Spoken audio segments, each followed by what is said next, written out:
Krishna Ram Ram Ram Hare Hare. Hare Krishna Krishna Krishna Krishna Krishna Hare Hare Hare Ram Ram Ram Hare Hare.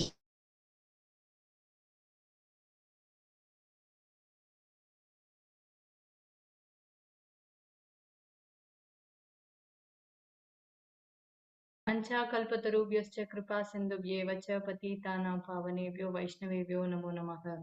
अनंत कोटि वैष्णव वृंद की जय। नामाचार्य श्रील हरिदास ठाकुर की जय। प्रेम से कहो श्री कृष्ण चैतन्य प्रभु नित्यानंद श्री अद्वैत गदाधर श्रीवासादि गौर भक्त वृंद की जय। श्रील प्रभुपाद की जय। All glories to assembled devotees. Please accept my humble obeisances. This is Bhagavati Vasudha Devi Dasi from Mangalore, India. Please forgive me for stopping all of you from ecstatic chanting. I would like to read the 10 offenses of holy name given by Vyasadeva and Padma Purana. 1. To blaspheme the devotees who have dedicated their lives for propagating the holy name of the Lord.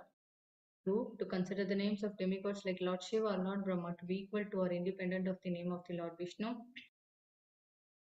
3. To disobey the orders of the spiritual master. 4. To blaspheme the very scriptures or scriptures and pursuants to the Vedic version. 5. To consider the glories of chanting Hare Krishna to be an imagination. 6. To give some interpretations to the holy name of the Lord. 7. To commit sinful activities on the strength of the holy name. 8. To consider the chanting of Hare Krishna as one of the auspicious ritualistic activities which are offered in the Vedas as fruitive activities, Karma Kanda. 9. To instruct a faithless person about the glories of the holy name. 10. To not have complete faith in the chanting of the holy name and to maintain material attachments even after understanding so many instructions on this matter.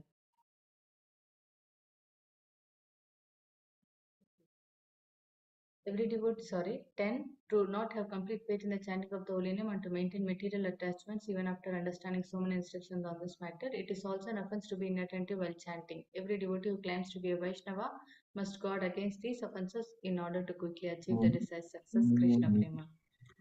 So once again, I thank everyone for joining Bhakti Sangha conference call. May I know who all are joining the call today?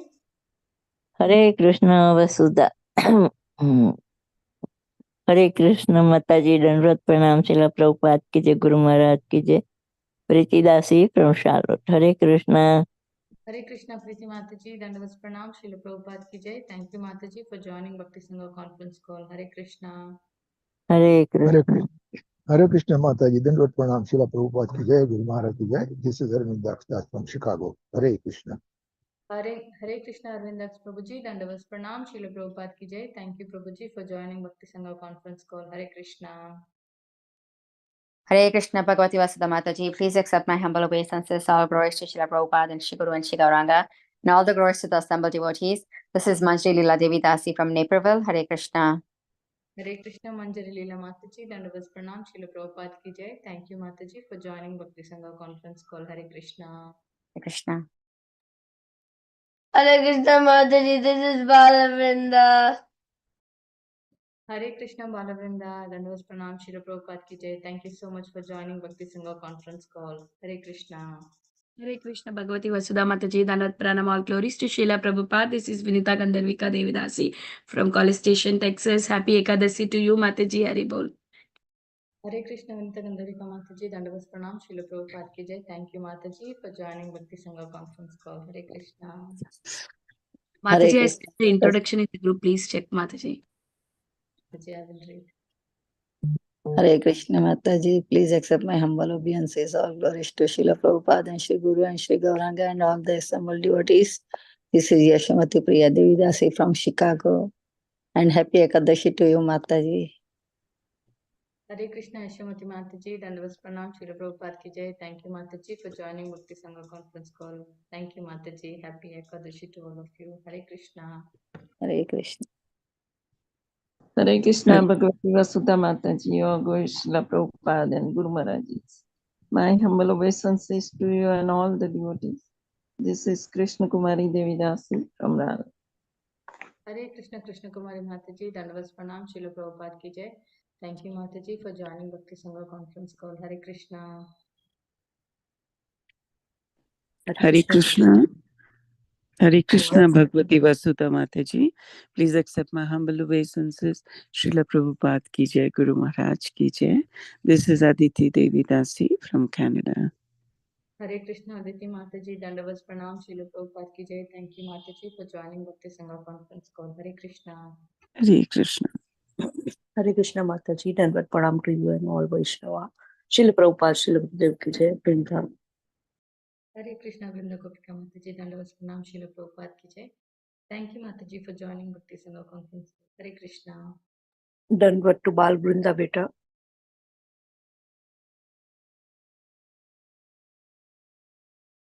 Hare Krishna. Is there anyone who would like to introduce in the call today? Hare Krishna Mataji, Dandavat Pranam, Jai Srila Prabhupada. This is Gauri Jeevani Devidasi from Michigan, Detroit. Hare Krishna, Gauri Jeevani Mataji, Dandavas Pranam, Srila Prabhupada ki Jai. Thank you, Mataji, for joining Bhakti Sangha conference call. Hare Krishna. Hare Krishna Bhagavati Vasudha Mataji, Dandavat Pranam. My Dandavat Pranams to all the assembled devotees. All glories to Srila Prabhupada. All glories to Guru and Gauranga. This is Sushmita from Canada. Hare Krishna, Susmita Mataji, Dandavas Pranam, Srila Prabhupada ki Jai. Thank you, Mataji, for joining Bhakti Sangha conference call. Hare Krishna. I welcome all of you once again. Thank you everyone for joining today's Bhakti Sangha conference call. Today we are really fortunate to have Vamsivadana Prabhuji to enlighten us on the topic of Srimad Bhagavatam. His Grace Vamsivadana Prabhuji is disciple of Srila Radhanath Swami Maharaj.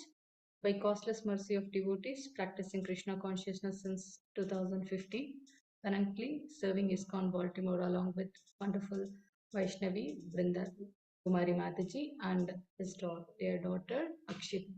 Hare Krishna Prabhuji, please accept all of our humble obeisances. Thank you Prabhuji for giving your valuable time and association in this Bhakti Sangha conference call. We're really fortunate to have you on this call, Prabhuji. Please take over. Today's verse is 7.8.27. Hare Krishna. Thank you, Mataji. Hare Krishna. Yes, I am a screen.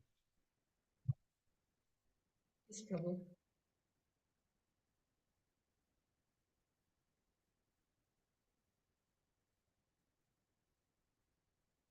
Shall begin with Mangala Saran.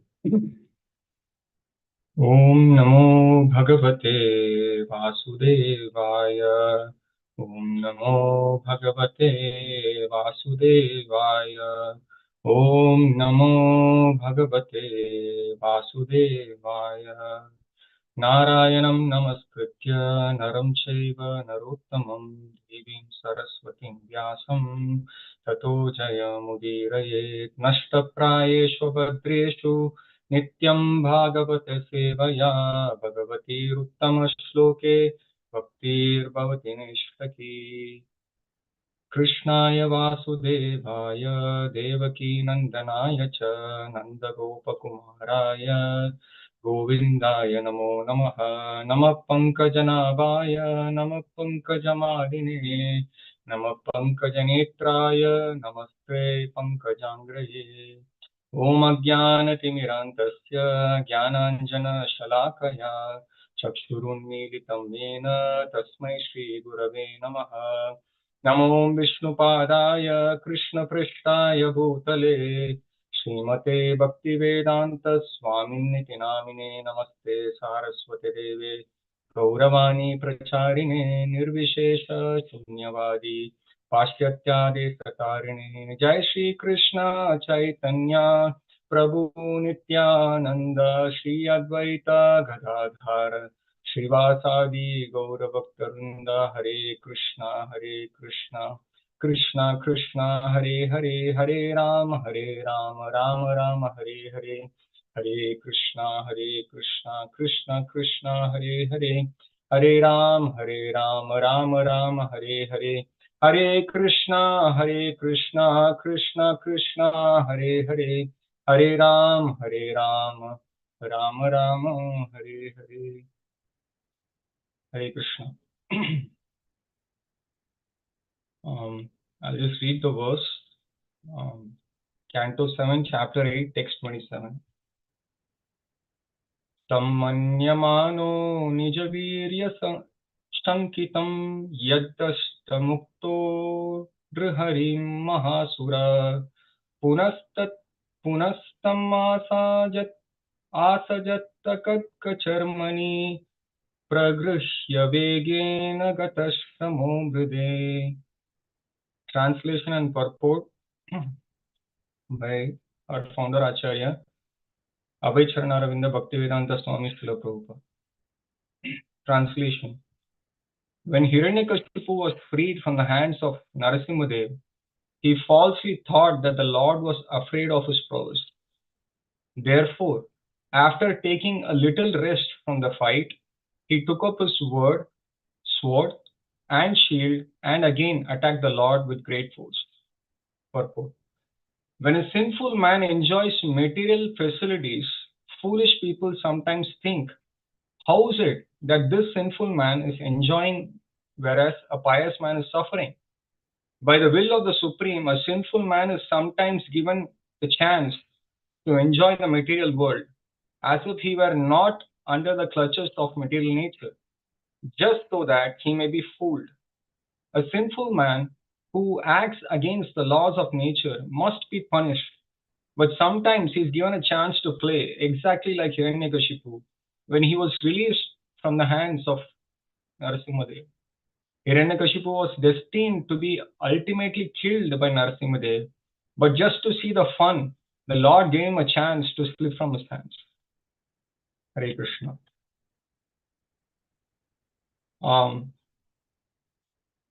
Before I begin, sincerely thanking the coordinators of Bhakti Sangha group and for giving an opportunity to study Srimad Bhagavatam and Srila Prabhupada's purports for my own purification and share what Srila Prabhupada is trying to teach us in this wonderful chapter of the teachings of Srila Prahlad Maharaj. So generally we see that children they always like to be loved and showed affection, and if you don't show that, especially when they are young, maybe up to they grow to be a teenager, they lack something really big in their life. It is quite natural. Doesn't matter whether a child is being brought up within a devotee family or probably not even a devotee yet. But every child wants this. It doesn't matter whether we are in a certain part of the country or different race. Doesn't matter. But every child wants this. We see this even in animal species. Why? Our Acharyas explain Anandamayo Abhyasa. Because every jiva is seeking pleasure. All of us, we are seeking pleasure. But the pleasure that we are seeking, unfortunately, in this world, is temporary.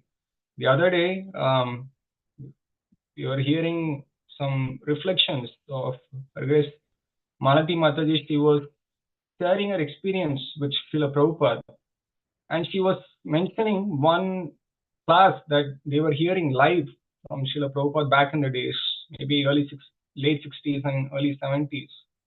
And she was sharing that one thing that she heard in that class that really shook her up, that she had never heard like that anywhere before, was that Srila Prabhupada mentioned during the class that there is no love in this world. And she couldn't fathom it, because all that time, all this new culture of rejecting all the opinions of the elders, and anyone above 35 years old, all the opinions were rejected, and they were living a life of king size, and whatever they wanted they will do, and having a family and children and everything else is what is all happiness and love is all about, was completely smashed by Prabhupada by just this one sentence when Srila Prabhupada mentioned that there is no love in this material. And she really took it to heart, because she is sharing this maybe after so many years, right? This is what happens when we hear from pure devotees. Even a simple sentence has such deep meaning that it really shakes us up, because all our misconceptions are smashed. And this is exactly what our situation is. As spiritual souls or jivas, we are all seeking for that perfect relationship in this world. And our acharyas come and open the doors for us, saying that that relationship is available only with Krishna, no one else. But here we find Hiranyakashipu, apparently, he is completely forgotten that relationship with Krishna. And he is trying to lord it over this material world. It's exactly our situation. Right? Srila Prabhupada and our acharyas say we are all non-different from Hiranyakashipus. Right? Trying to enjoy this material world, of completely forgetting Krishna. And we should try to understand what is the actual reason behind this. And to understand that, we will go to the initial verses of this chapter and see what Srila Prahlad Maharaj is actually trying to say. Why Hiranyakashipu was actually feeling like that. In the first few verses of this chapter, we saw that in the previous chapter, of course, Prahlad Maharaj instructs his schoolmates about the path of pure devotional service and how human life was so rare that we need to take up to the path of bhakti right at an young age. And then when Sanda and Amarka, the sons of Sukracharya, observed that all the students, the sons of demons, were becoming advanced in Krishna consciousness because of the association of Sri Prahlad Maharaj, they were afraid. They approached the king, Hiranyakashipu, and described the situation as it was. Srila Prabhupada writes in that purport, the fact is that anyone who associates with a pure devotee and follows his instructions becomes fixed in bhakti, in Krishna consciousness, and is not disturbed by materialistic situations.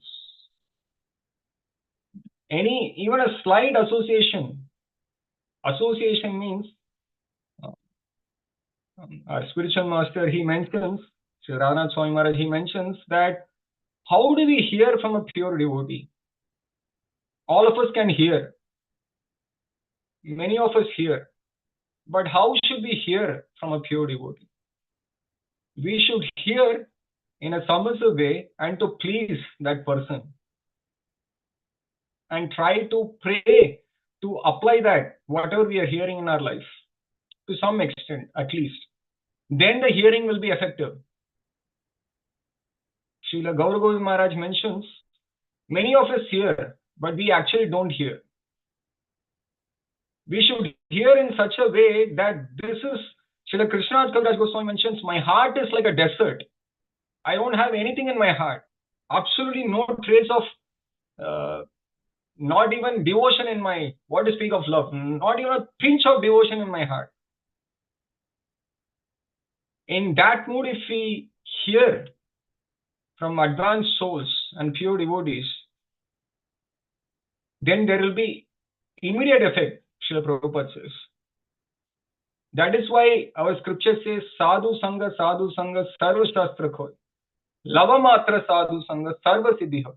Lava Matra, even a small amount of association with a pure devotee can change our life. But what state we need to be in order to get that benefit is we need to learn from the acharyas and the pure devotees. They show us the way to do it.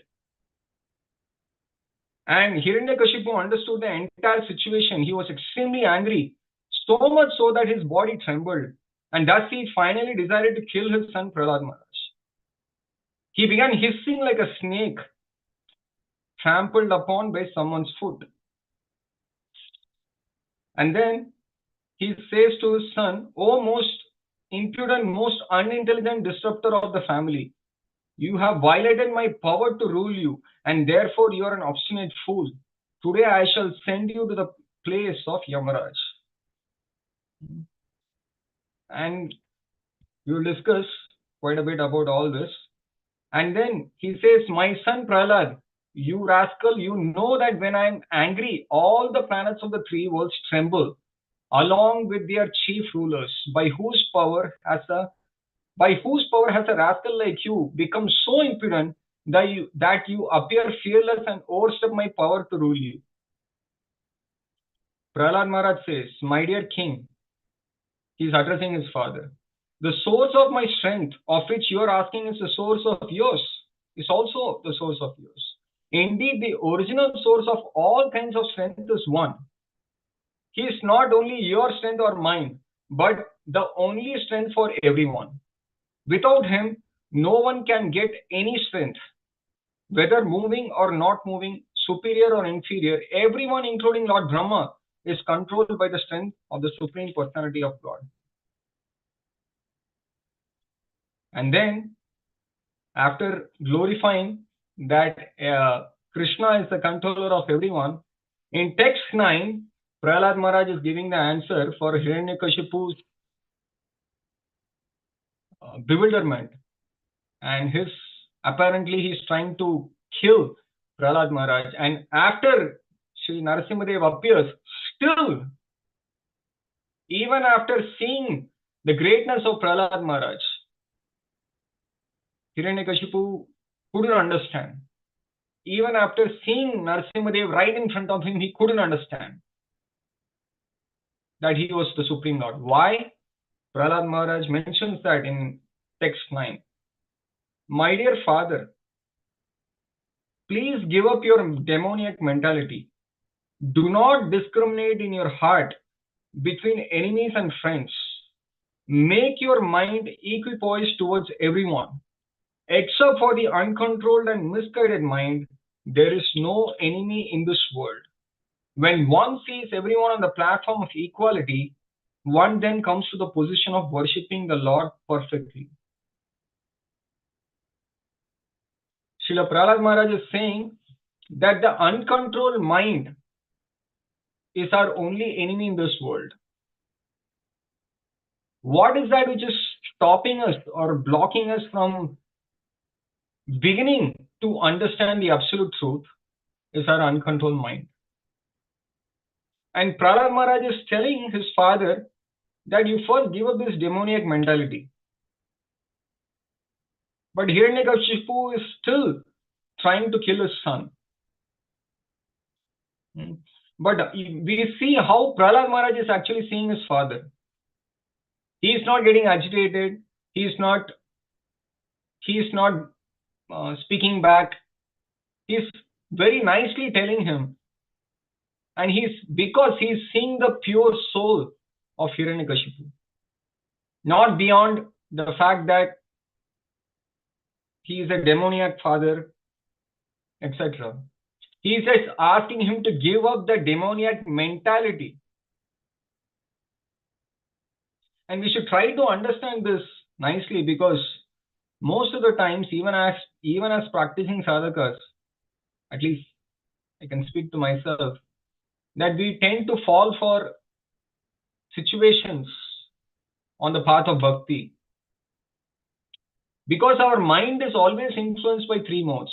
The three modes of material nature is sattva, rajas and tamas. And always our mind is always in the mixture of these three elements, sattva, raja and tamas. Our acharyas give an example, an analogy to understand this and assimilate this better, right? So earth produces wood, smoke and fire.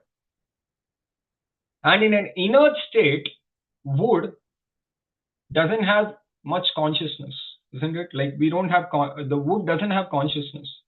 And in an inert way, wood cannot immediately produce fire unless someone ignites it, right? So in this inert state, wood is like in the mode of darkness, tamaguna.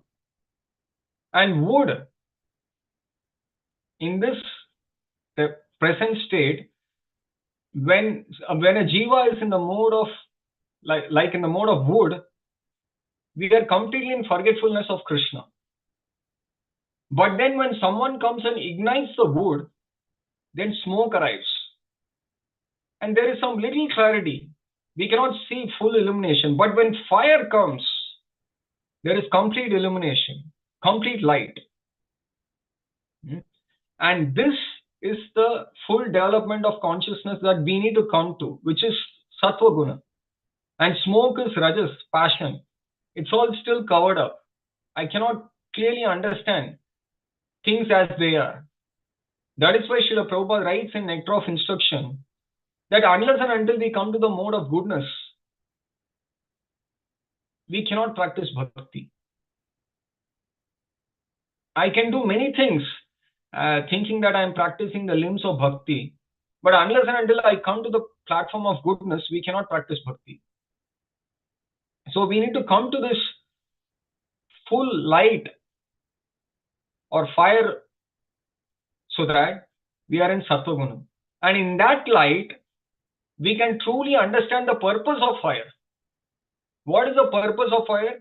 Purpose of fire is to engage the fire in sacrifice, yajna. And who's the beneficiary, or the ultimate purpose of yajna is Krishna, and that is bhakti. And this is that is when we can transcend.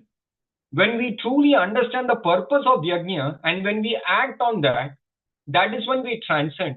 So ultimately, we need to come to the point of goodness. That is why Sri Prahlad Maharaj is saying, give up the demoniac mentality first.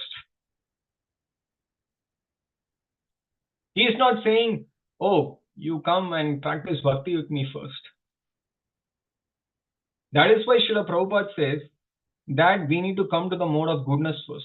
That is why Srila Rupa Goswami so meticulously wrote the Nectar of Instruction to gradually bring a sadhaka. It's a lifelong practice for us to come to the point of goodness. And from there, a jiva can transcend to pure goodness, which is where actual bhakti begins. Srila Prabhupada writes, actual bhakti begins because Krishna is present beyond goodness. Right? The other day,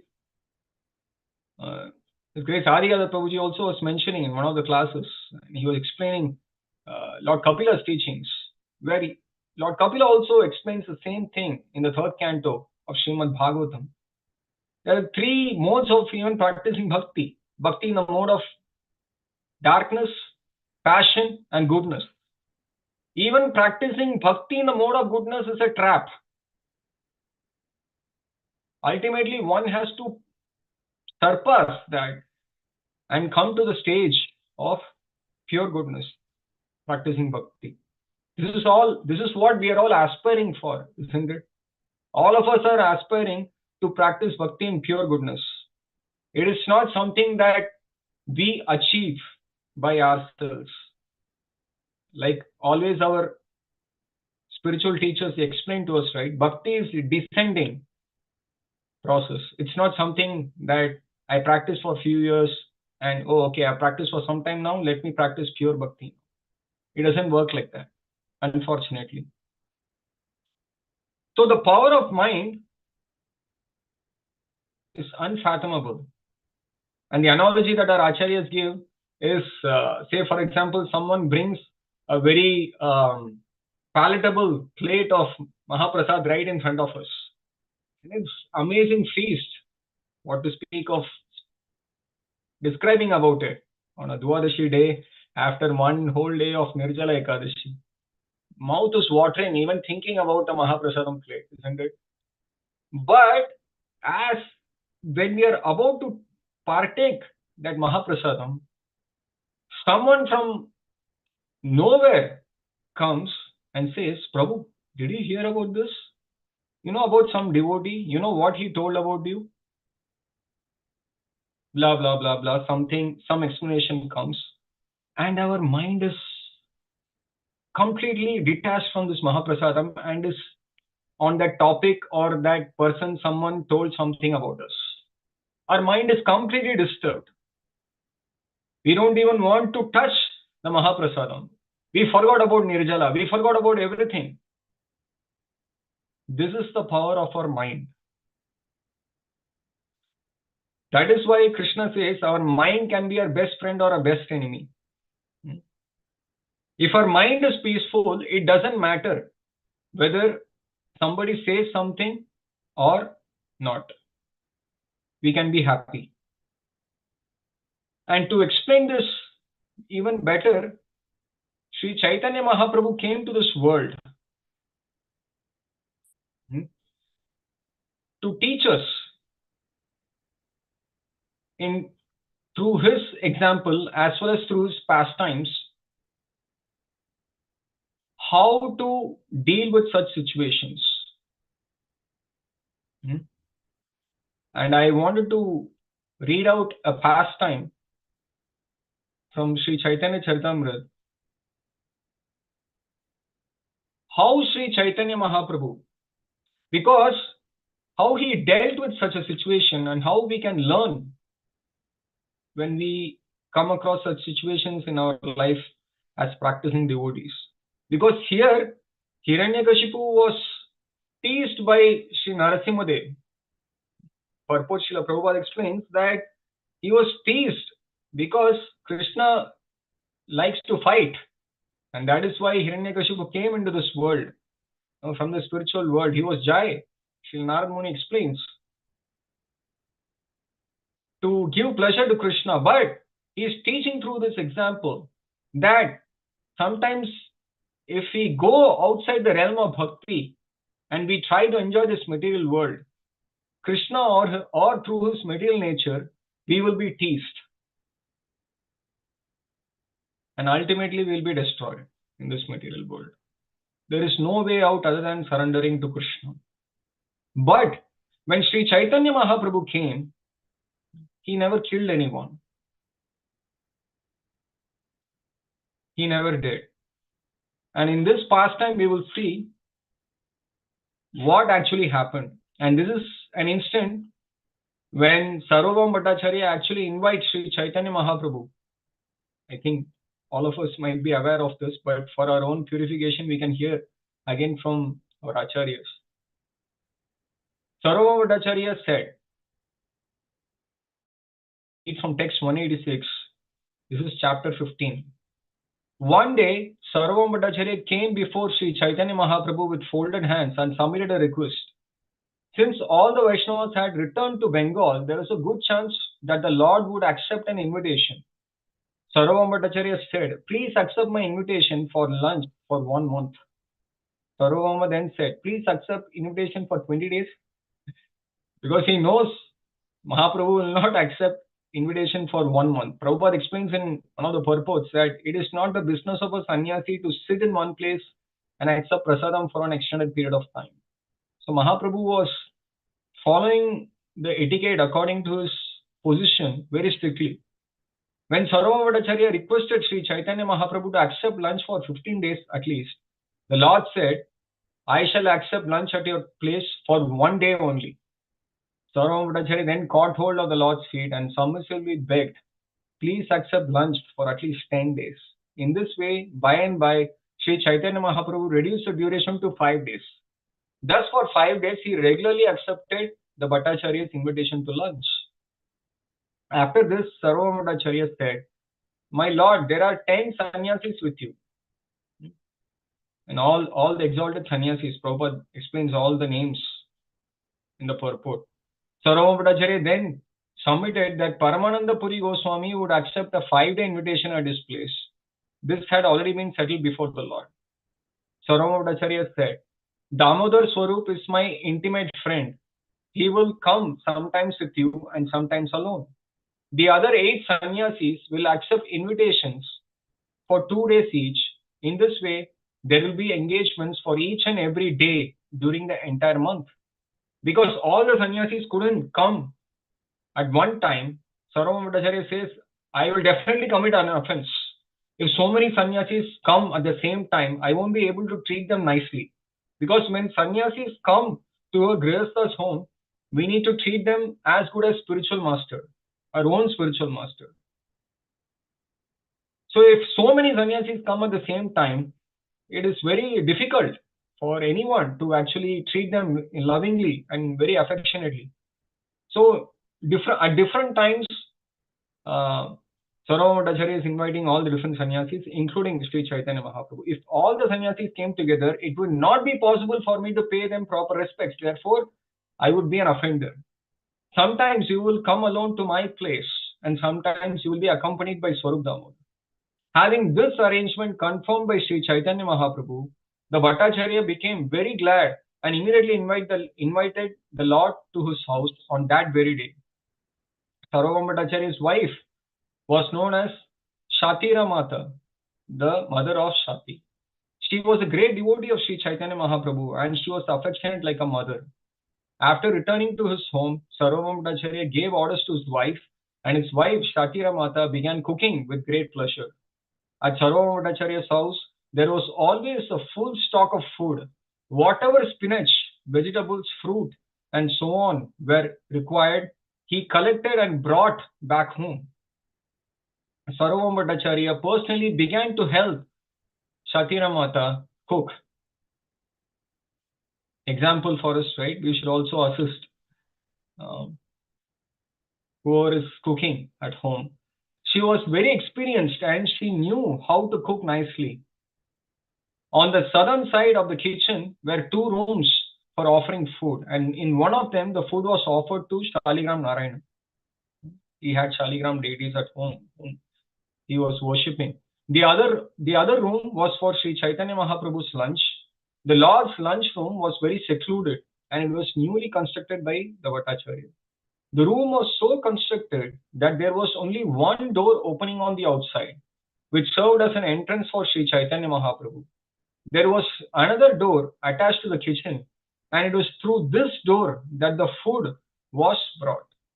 First 3 manas of cooked rice, almost 6 pounds, was poured into a banana leaf. Then the whole stack of rice was mixed with so much yellowish and fragrant clarified butter that began to overflow the leaf. There were a number of pots made of bark of banana trees and the leaves of kea plant. These pots were filled with various cooked vegetables and placed on all sides of the leaf. There were about 10 kinds of spinach, a soup called tukta, and which was made with bitter nimba leaves, a pungent preparation made with black pepper, a mild cake made of fried curd, and buttermilk mixed with small fried pieces of dal. There were preparations of dugdha tumbi, dugdha kushmanda, vesara, lafra, mocha gantha, mocha bhaja, and other vegetables. There were unlimited qualities of bridha kushmanda bhadi, phula bhadi, fruits and various fruits. Other preparations included eggplant mixed with newly grown nimba leaves fried together, light bhadi, fried patola, and fried rounds of squash and pumpkin. There were soups made with fried urad dal, moong dal, defeating nectar. There were also sweet chutney, 5 or 6 kinds of sour preparations, beginning with badamla. There were badas made of moong dal, of urad dal, and of sweet bananas, and there were sweet rice cakes, coconut cakes, and various other cakes. There were kanji bada, dugdha chida, dugdha laklaki, and various cakes that I am unable to describe. Sweet rice mixed with ghee was poured into an earthen pot and mixed with champakala, condensed milk, and mango. Other preparations include a very delicious curd and a variety of Sunday sweetmeats. Indeed, all the various eatables available in Bengal and Orissa were prepared. Thus, the Bhattacharya prepared a great variety of food and spread in a fine cloth over a white wooden platform. On 2 sides of the stack of food were pitchers filled with scented cold water. The flowers of Tulsi tree were placed on top the mound of rice. Sarvabhauma Bhattacharya also included several types of food that had been offered to Lord Jagannath. These included sweet balls known as Amrita Gutika, sweet rice and cakes. All these were kept separate. When everything was ready, Sri Chaitanya Mahaprabhu came there alone after finishing his midday duties. Mahaprabhu always had his midday duties in Tota Gopinath temple. He knew the heart of Sarvamvadacharya. After Sarvamvadacharya washed the Lord's feet, the Lord entered the room to take his lunch. Sri Chaitanya Mahaprabhu was a little astonished to see the gorgeous arrangement, and gesturing, he spoke to Sarvamvadacharya. This is most uncommon. How was this arrangement of rice and vegetables finished within 6 hours? Even 100 men cooking on 100 stoves could not possibly finish all these preparations with so short a time. I hope the food has already been offered to Krishna, since I see there are tulsi flowers on it. See how Mahaprabhu is teaching us. To every action of Mahaprabhu, he is always teaching something. How he is appreciating the devotees who are hosting. Sometimes we also go, right, for home programs. But sometimes, at least I can say, I'm so caught up on the prasadam, we forget to appreciate the host or the devotees. Mahaprabhu is appreciating the cooking that has taken place and the amount of effort that has been put by Sarvamvadacharya and his wife. And he's also seeing that it's been offered to Krishna, seeing the Tulsi Manjari is on it. You are most fortunate and your endeavor is successful, for you have offered such wonderful food to Radha and Krishna. Mahaprabhu, even every single time when an opulent offering is made to Radha and Krishna or Jagannath, Baladev, Subhadra, or any form of Krishna, Mahaprabhu is so pleased. Even when King Prataparudra, for the first time, not for the first time, after several attempts, when he finally goes and meets Sri Chaitanya Mahaprabhu in that amazing pastime, when Mahaprabhu is taking rest after intense dancing in front of Lord Jagannath, when King Prataparudra actually goes and sings the Gopi Geet, and Mahaprabhu becomes ecstatic. And after all that pastime, and Mahaprabhu embraces King Prataparudra, at that time, an opulent offering is made for Lord Jagannath. And Sri Chaitanya Charitamrita explains that even the common people, Srila Krishnaraj Kaviraj Goswami mentions, even neophyte, they come and offer for Jagannath. And there, the author explains that Mahaprabhu becomes pleased seeing such big offerings made for Jagannath. Srila Prabhupada writes that when a devotee sees an opulent offering, just like how we just read all the offerings made for Krishna, devotee becomes happy. The devotee doesn't want to eat everything for himself or herself. Devotee is so pleased to see Krishna being offered so much, such wonderful bhoga. This is what Mahaprabhu is teaching us. The color of the rice is so attractive and its aroma is so good that it appears Radha and Krishna have directly taken it. So we should offer very nice and palatable bhoga to the deities. My dear Bhattacharya, your fortune is very great. How much shall I praise you? I also am very fortunate to be able to take the remnants of this food. Take away Krishna's sitting place and put it aside. Then give me prasadam on a different plate. Now we'll see Sarvam Bhattacharya's indirect glorification of Mahaprabhu. It is not so wonderful, my lord. Everything has been made possible by the energy and mercy of him who will eat the food. My wife and I did not especially exert ourselves in the cooking. He by whose power the food has been prepared knows everything. Sarvam Bhattacharya is humbling himself. When someone comes and appreciates, oh, you have made such wonderful cooking for Krishna today. It is so delicious. Someone who is so falsely proud, like always, like myself, we always try to take credit for what we have done in bhakti. But the devotees of Mahaprabhu is time and again teaching us that it is not us. Whatever that has been done, it is by the mercy of Krishna and Guru. Now please sit in this place and take your lunch. The Bhattacharya said, both the food and the sitting place are the Lord's mercy. If you can eat the remnants of the food, what is the offense in your sitting in this place? Sri Chaitanya Mahaprabhu then said, yes, you have spoken correctly. The Shastras enjoin that the devotee can partake of everything left by Krishna. Sarvabhauma Bhattacharya is trying to tease Mahaprabhu that you are Krishna only, but Mahaprabhu is humbling himself, saying that I am just a devotee. My dear Lord, the garlands, scented substances, garments, ornaments, and other such things that have been offered to you may later be used by your servants. By partaking of these things and eating the remnants of food you have left, we will be able to conquer the illusory energy. Sarvabhauma Bhattacharya is telling us, by partaking all the remnants, the tadiya of Krishna, everyone becomes purified. And one will be able to conquer Krishna's illusory energy, illusory potency, which includes the mind. As soon as we stop taking prasadam, our mind becomes bewildered. Because the food that is offered to Krishna becomes spiritualized. Our consciousness becomes spiritualized. Our mind is under control when we take prasadam. Sri Chaitanya Mahaprabhu then said, there is so much food here that it is impossible to eat it all. After all, at Jagannath Puri, you eat 52 times a day, and each time you eat hundreds of buckets filled with prasadam.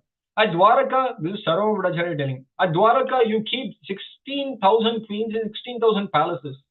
Also, there are 18 mothers and numerous friends and relatives of the Yadu dynasty. In Vrindavan, you also have your father's elder brothers, your father's younger brothers, maternal uncles, husbands of your father's sisters, and many cowherd men.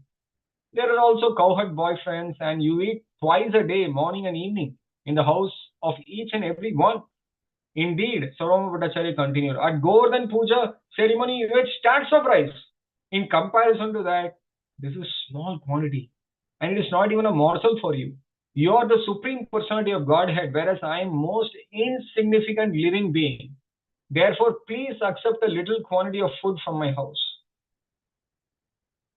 Something for us to meditate upon, right? When we are offering bhoga every day, how we can humble ourselves in front of Krishna. Hearing this, Sri Chaitanya Mahaprabhu smiled and sat down to eat. The Bhattacharya with great pleasure first offered him the prasadam from the Jagannath temple. At this time, the Bhattacharya had a son-in-law named Amoga, who was his husband of his daughter Shati. Although born in an aristocratic Brahmana family, Amoga was a great fault finder and a blasphemer. Amoga wanted to see Sri Chaitanya Mahaprabhu eat, but he was not allowed to enter. Indeed, the Bhattacharya guarded the threshold of his house with a stick in his hand. And this is what can happen when our mind is not under control. We naturally want to find fault with others because we think that we are aware of everything and all situations at all times.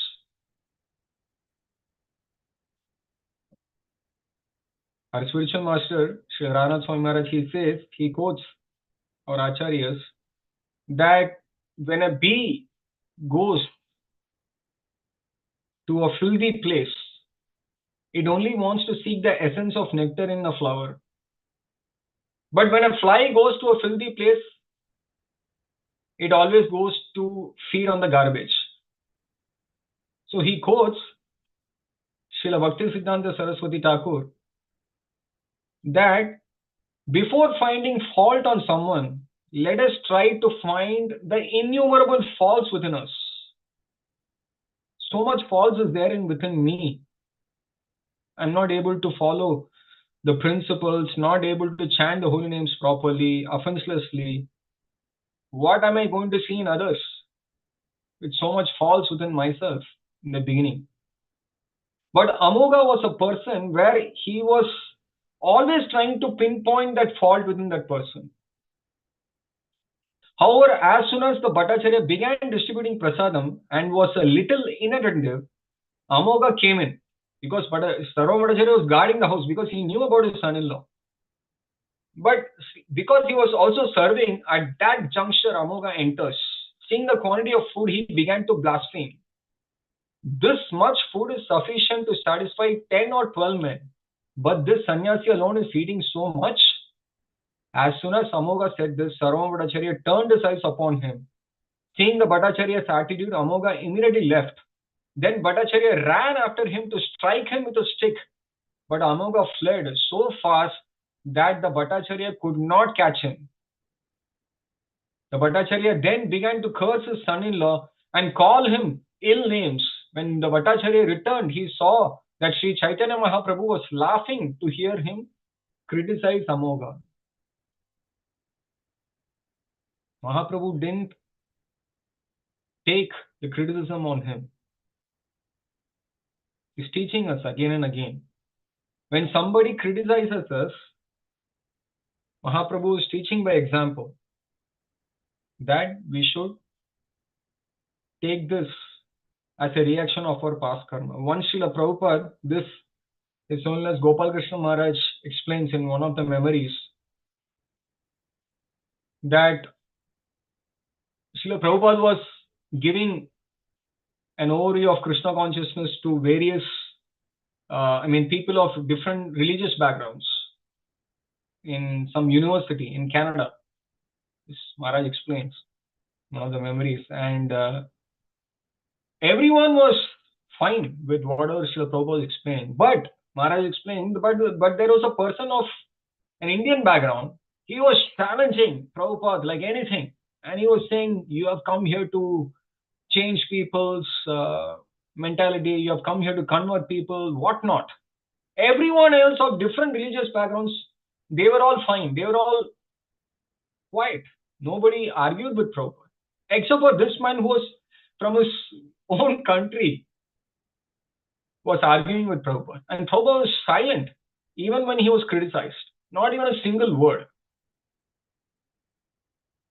Maharaj is saying, we devotees, we were all fuming up. How can such a person say something in front of our spiritual master? We are not supposed to remain quiet, but they couldn't say anything. The next day, when Srila Prabhupada was about to leave that place, he asked Maharaj to bring that person to him who was criticizing Prabhupada. And Prabhupada finally blessed him and he left. And Maharaj was asking Srila Prabhupada, why did you bless him? Prabhupada said, whatever he told me probably was a reaction of my past actions. Probably it had to come to me. Amanina Manadena. Mahaprabhu and his Parshads are time and again teaching us this principle of tolerance against criticism on us. It will come for all of us. But we have to look upon Sri Chaitanya Mahaprabhu and his dear devotees. When Shati's mother, the Bhattacharya's wife, heard of this incident, she immediately began to strike her head and chest, saying again and again, "Let Shati, my daughter, become a widow." Seeing the lamentation of both husband and wife, Sri Chaitanya Mahaprabhu tried to pacify them. According to their desire, he ate the prasadam and was very satisfied. After Sri Chaitanya Mahaprabhu finished eating, the Bhattacharya poured water for the Lord to wash his mouth, hands and legs, and offered him flavored spices, tulsi manjaris, cloves, and cardamom. How lovingly he is treating Sri Chaitanya Mahaprabhu. The Bhattacharya then placed a flower garland over Sri Chaitanya Mahaprabhu and smeared his body with sandalwood pulp. After offering obeisances, the Bhattacharya submitted the following humble statement. I brought you to my home just to have you blaspheme. This is a great offense. Please excuse me, I beg your pardon. Sri Chaitanya Mahaprabhu said, what Amoga has said is correct. Therefore, it is not blasphemy. What is your offense? See how Mahaprabhu is taking this situation. He's seeing it in a completely different angle. After saying this, Sri Chaitanya Mahaprabhu left and returned to his residence. Sarvabhauma Bhattacharya followed him. Falling down at the Lord's feet, Sarvabhauma Bhattacharya said many things in self-reproach. The Lord then pacified him and sent him back to his home. After returning to his home, Sarvabhaumacharya consulted with his wife, the mother of Shati. After personally condemning himself, he began to speak as follows. If the man who blasphemed Sri Chaitanya Mahaprabhu is killed, his sinful action may be atoned. Sarvabhaumacharya continued, or if I give up my own life, this sinful action may be atoned. However, neither of these ideas is befitting because both the bodies belong to Brahmanas. Sarvabhaumacharya is caught in a situation where he cannot do anything. Instead, I shall never see the face of that blasphemer. I reject him and I give up my relationship with him. I shall never even speak his name. Another lesson that we can learn here is that Mahaprabhu is taking the criticism on himself, but as a devotee, when somebody criticizes Krishna or his devotees, we should not remain silent. In the name of humility, Srila Bhaktisiddhanta Saraswati Thakur, Prabhupada, he mentions that in the name of Amanina Manadena Kirtaniya Sadahari, we should not try to be silent when Krishna and his devotees are being blasphemed. We should do either three things. Srila Prabhupada writes in the 4th canto of Srimad Bhagavatam, when Daksha is being met by Sati, and Sati ignites herself after speaking back at Daksha and protecting her husband, because Lord Shiva was such a exalted Vaishnava. Prabhupada writes in that purport, either we should leave the place immediately or speak against the blasphemer and protect Krishna and his devotees, or kill the blasphemer and kill oneself. This is what Sarvabhaumacharya is saying here. But he is saying, I cannot do it because I am in the body of a Brahmana. Both are in the bodies of a Brahmana. And it is sinful to kill a Brahmana. So he is coming and he is saying, I will never face such a blasphemer only. He is taking the last step. I will not see such a person's face. Inform my daughter Shati to abandon her relationship with her husband because he has fallen down. When the husband falls down, it is a wife's duty to relinquish the relationship. When a husband is fallen, one's relationship with him must be given up. That night, Amoga, Sarvabhaumacharya's son-in-law, fled, and in the morning he immediately fell sick with cholera. Once His Holiness Chandramouli Swami Maharaj, he was mentioning in a class in Bhakti Sangha, I forgot when. In Mahaprabhu's pastime, everything is instant. Somebody was asking a question and he was giving an answer for that. Everything is instant. If Mahaprabhu is pleased with the devotee, instantly they get Krishna Prem. If Mahaprabhu is displeased with the devotee, instant reactions. When the Bhattacharya heard that Amoga was dying of cholera, he thought it is the favor of providence that he is doing what I wanted to do. Sarvabhaumacharya is thinking, providence has come into light that he has got this infection. When one offends Krishna, karma immediately takes effect. After saying this, he recited 2 verses from Mahabharata. This is Bhimsen mentioning these 2 verses. What we have had to arrange with great endeavor by collecting elephants, horses, chariots, and infantry soldiers have already been accomplished by the Gandharvas. When the Gandharvas and the Kurus were fighting against Duryodhana and his party, the Gandharvas easily captured the Kurus. Bhimsen is saying, we tried so much, but you see the Gandharvas easily defeated the Kurus. And he continues to say, which is this verse is again quoted in Srimad Bhagavatam, where during the instant of Yogamaya appearing in front of Kamsa, when Kamsa tries to kill Yogamaya, one of the children, when Vasudeva Maharaj brings Yogamaya from, and she transforms herself into Mahamaya or Durga Devi, it is mentioned that when a person mistreats great souls, his lifespan, opulence, reputation, religion, possessions, and good fortune are all destroyed. This is exactly what is happening to Hiranyakashipu also here. Because he is trying to mistreat Prahlad Maharaj. His downfall is imminent. It is going to happen. It's just a matter of time. At this time, Gopinath Acharya went to see Sri Chaitanya Mahaprabhu, and the Lord asked him about the events taking place in Sarvabhauma Bhattacharya's house. Gopinath Acharya informed the Lord that both the husband and the wife were fasting, and that their son-in-law Amoga was dying of cholera. As soon as Mahaprabhu heard that Amoga was going to die, he immediately ran to him in great haste. Placing his hand on Amoga's chest, he spoke as follows. The heart of a Brahmana is by nature very clean. Therefore, it is a proper place for Krishna to sit. Why have you allowed the Chandala of jealousy to sit here also? In this way, you have contaminated a most purified place, your heart. However, due to the association of Sarvabhauma Bhattacharya, all your contamination is now vanquished.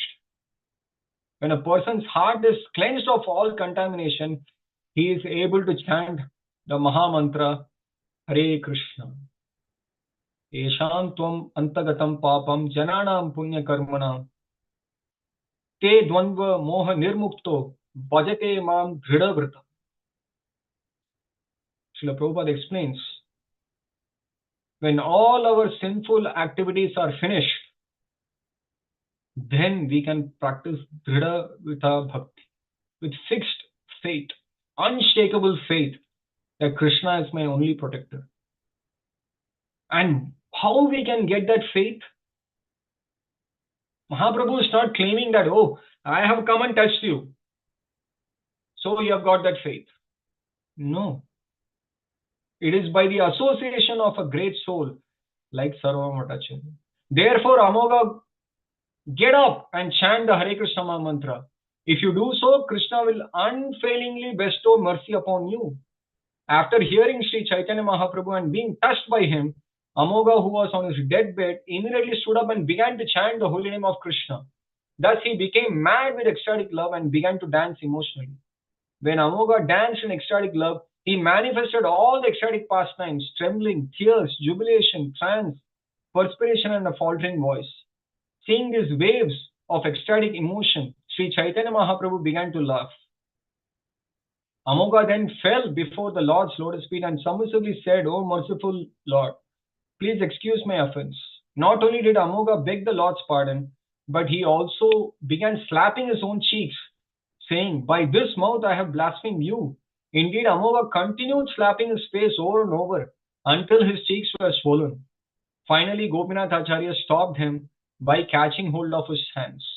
After this, Sri Chaitanya Mahaprabhu pacified Amoga by touching his body and saying, "You are the object of my affection because you are the son-in-law of Sarvabhauma Bhattacharya." Everyone in Sarvabhauma Bhattacharya's house is very dear to me, including his maids and servants, and even his dog, what to speak of his relatives. Amoga, always chant the Hare Krishna mantra and do not commit any other offenses.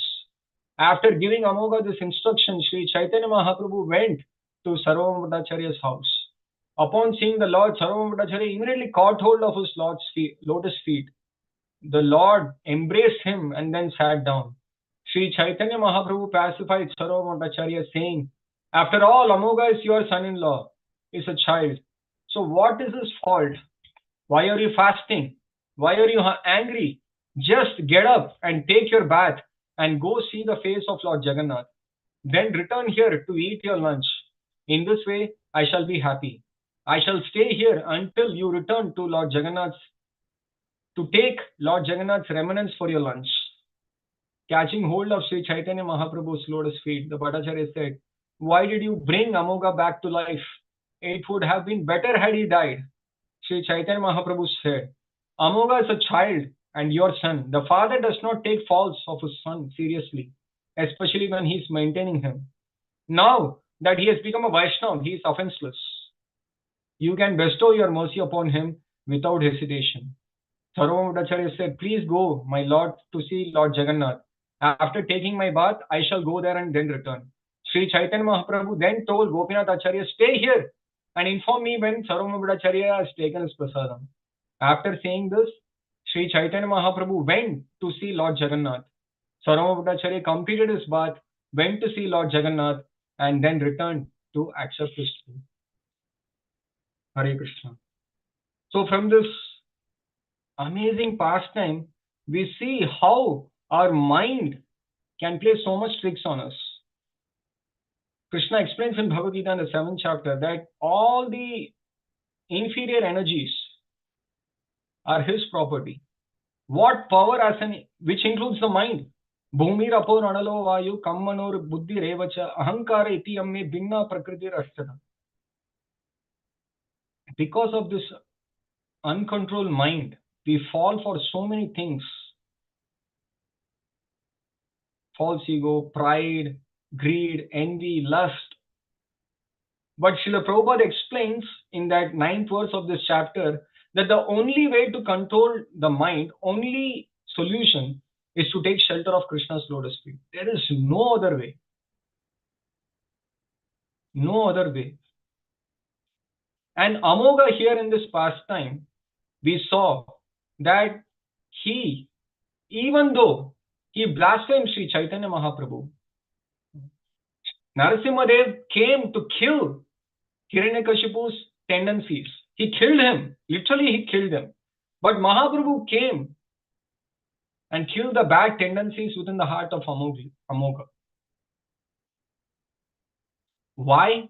Because he was dear to his Parshad, Sarvabhauma Bhattacharya. And this is what we need to aspire for in life, is to become dear to a Parshad of Sri Chaitanya Mahaprabhu. Otherwise, there is no hope for us. Otherwise, we'll be teased, just like how we saw in today's purport by Srila Prabhupada. We will be teased, either by Krishna or through Krishna's energy of his illusory potency, and ultimately finished in this material world. And that is the only hope we have. It's by serving the Bhagavats or the pure devotees. We have any hope in practicing bhakti and attaining the lotus feet of Sri Chaitanya Mahaprabhu. That is why Sri Chaitanya Mahaprabhu is, our acharyas often quote this verse, Krishna Varnam Tusha Krishnam Sango Sanga Parshad Sangos Astra Parshadam Yajnay Sankirtana Prayar Yajanti Hi Sumedasa. Mahaprabhu came along with his associates with weapons of the holy name. And what to do? To kill the tendencies within our heart. He is not killing anyone. Even when apparently Mahaprabhu forgets that, Nityananda Prabhu reminds him while killing Jagai and Madai, that you have come to kill the tendencies, bad tendencies within the heart of your devotees. So let us take shelter of Sri Chaitanya Mahaprabhu and Nityananda Prabhu. And that is the only hope we have in bhakti. Srila Krishnaraj Kaviraj Goswami, that's why praise. Vande Shri Krishna Chaitanya Nityananda Sahodito Gaudade Pushpavanto Chitro Sando Tamonudau. I offer my respectful obeisances unto Sri Krishna Chaitanya and Lord Nityananda, who are like the sun and the moon. They have arisen simultaneously on the horizon of Gauda to dissipate the darkness of ignorance and thus wonderfully bestow benediction upon all.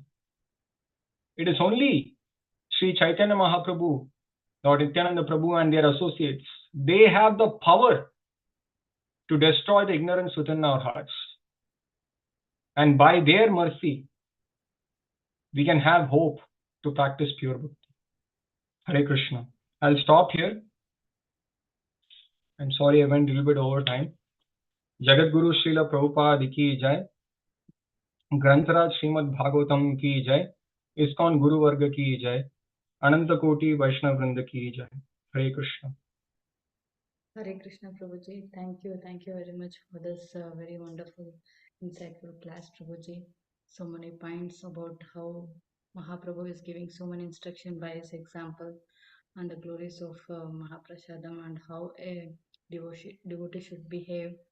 Thank you so much, Prabhuji, for this wonderful class. Yeah, we'll go for question and answer session. I request Radha Jyoti Mataji, you can ask your question.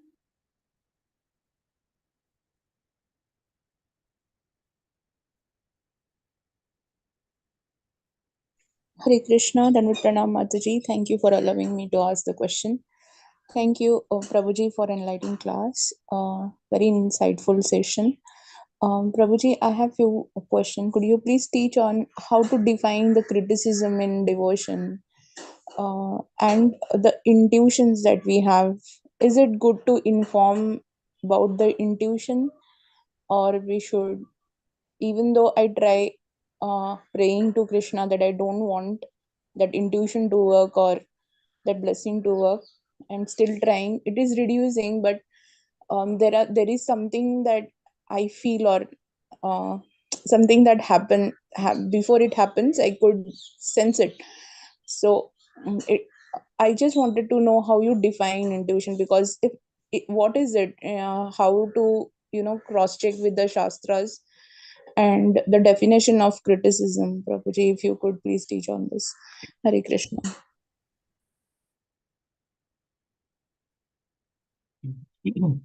Mataji, based on my personal experience and talking to very senior devotees, what I've heard is that we try to find faults. It can be called intuition or it can be due to past memories. Is that when we are not actually immersing ourselves in bhakti, when we are having a lot of time for other things. This is the only way to get out of this. There is no other way of getting over criticism, is immersing ourselves with the holy name and immersing ourselves in the path of bhakti. There is no other way coming out of this. And the other thing that we can do is, I've heard, this is not my experience, the other thing that I've heard is that to see the good in everyone. The other day, His Grace Gauranga Darshan Prabhuji, he came and he gave an entire class here in Baltimore about Vaishnava qualities. And he was quoting Haridas Pandit from Sri Chaitanya Maha in Sri Chaitanya Charitamrita. I forgot the verse number, somewhere in Madhya Leela. He was mentioning that he never had any tinge of quality that he would criticize anyone only. He will not find any bad qualities in anyone. Always finds good qualities in somebody. Always. And that is why he was such an exalted devotee. Because I think the context was he was mentioning that how Srila Krishnaraj Kaviraj Goswami got the inspiration to write Sri Chaitanya Charitamrita. And he remembers Haridas Pandit. And this is the only way out. Otherwise, we will stop for some time because we heard something. We should not criticize devotees. I should stay away from this. I better not do it. We will stay away for some time. But again, because we are not purified yet, just like how Srila Prabhupada and Sri Chaitanya Mahaprabhu mentions that we are not completely cleansed yet. So many anarthas are still there.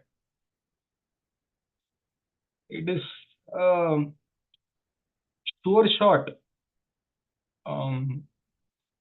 It is for sure that we will criticize somebody again.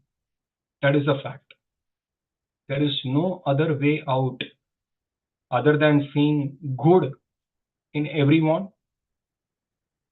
Everybody has some good quality. Otherwise, none of us can be in the path of bhakti. It can be even a person who's not practicing bhakti. Something is good on somebody. Otherwise, we will not even talk to such a person, isn't it? Everybody has some good qualities in them. So we should try to see that good quality in that person. And the second thing is, try to immerse ourselves in bhakti as much as possible. All our acharyas and the great souls, they always mention this. We should not have any spare time. No spare time. Even few minutes we have, let us try to engage ourselves in some limb of bhakti. Either chanting the holy names or hearing or reading Srila Prabhupada's books. Something. Deity worship. So many limbs are there in bhakti. We should never have free time. associate with devotees. Bhakti Sangha is giving 24 hours class. Anytime we tune in, we can hear devotees. We should not have free time. When we are intensely praying to Krishna, Krishna, please, please remove this attitude of seeing something bad in somebody. It is only by the mercy of Krishna and his devotees this tendency gradually goes away. Otherwise, it doesn't, Mataji, because at least I can speak to myself. I am not purified yet. So we have to guard ourselves. Like Sri Chaitanya Mahaprabhu explains, that our bhakti creeper has to be guarded. Because if I am not guarding the creeper of my bhakti, the Bhakti Lata beach that so graciously has been given by the spiritual master, so mercifully they have given, we have to guard it. Otherwise, this criticism is like, it will just destroy the creeper of bhakti. So all these intuitions and all these things are coming is because of this. We should not give our mind free time. No free time. Because as soon as we give free time, devils are the gate. Mind will give so many reasons to say so many things about so many people. Excuse. Not give even a spare time for the mind. And that is the path for getting over this. I am not there yet, but this is what we need to strive for. Is that okay, Mataji? Yes, Prabhuji, absolutely. And I'll take this to my heart and I'll cultivate this. I may not have done intentionally, but I was thinking how we should, because we try to help someone and then in that process we criticize. And I don't know, I must have done so many criticism. Now I'm trying to understand what exactly it means. I'll try to follow and stick to what you told me today. Thank you so much, Prabhuji. Eternally grateful to you. Hare Krishna. Hare Krishna. Mataji, is it okay if are there any more questions? I have an office meeting. Yes, Prabhu, there are no more hand raises, so if you wish, we can start. Hare Yeah, Krishna. like Hare Krishna. Let's pay obeisances to all the Vaishnavas and Prabhuji. Vancha kalpatarubhyo Vancha patitana pavanebhyo पतितानां पावनेभ्यो पावनेभ्यो वैष्णवेभ्यो नमो वैष्णवेभ्यो नमः अनंत नमो कोटि जय वैष्णवृंद की श्रीमद् जय भागवतम श्रील जय श्रील प्रभुपाद की जय प्रभुपाद श्रीमद् की भागवतम जय की जय This is thank you Vancha Prabhu ji kalpatarubhyo for the जय patitana जय Thank you, thank you Prabhu Prabhu. Ji.